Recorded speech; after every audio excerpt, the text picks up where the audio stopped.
Broken family. Sa bawat araw, ngiti ko'y tila pinipilit. Pinag-uusapan ng mga tao sa paligid.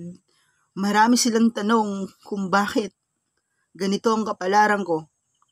Minsan, napapaisip din ako, ano kaya ang pakiramdam ng may buong pamilya?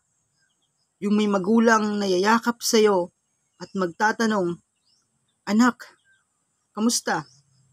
Kaya mo yan, nandito lang kami, kasama mo. Mga salitang hindi ko man lang narinig, mga yakap na hindi ko man lang naramdaman. Kasi simula pagkabata ko, wala na, wakas na.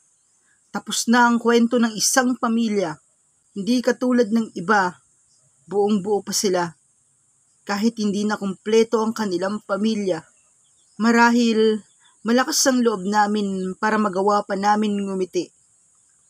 Para pilitin na makabangon na mayroong magandang palamuti. Broken family. Dalawang salita, pero sobrang hirap bigkasin. Ang bawat tugma sa mga akda ay may lungkot na kailangang palampasin. Ang nagniningas na alab sa dibdib ay unti-unting nauubos. Parang yelong ibinubuhos sa kumukulong apoy ng puso. At sa bawat pagbuklat ng mga pahina sa aklat, isang salita ang dapat pukawin. Manalig.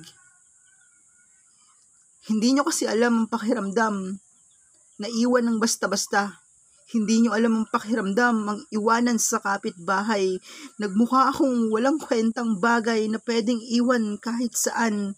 Bata pa ako noon, pero hindi mawala sa isip ko na iniwan ako ng nanay ko. Naniwala ako sa sinabi niya na babalikan ako pero hindi nangyari at alam ko na ngayon. Kaya para saan pa ang pag-iyak kung tapos na ang kabanata? Okay na ako. Hindi na ako bata.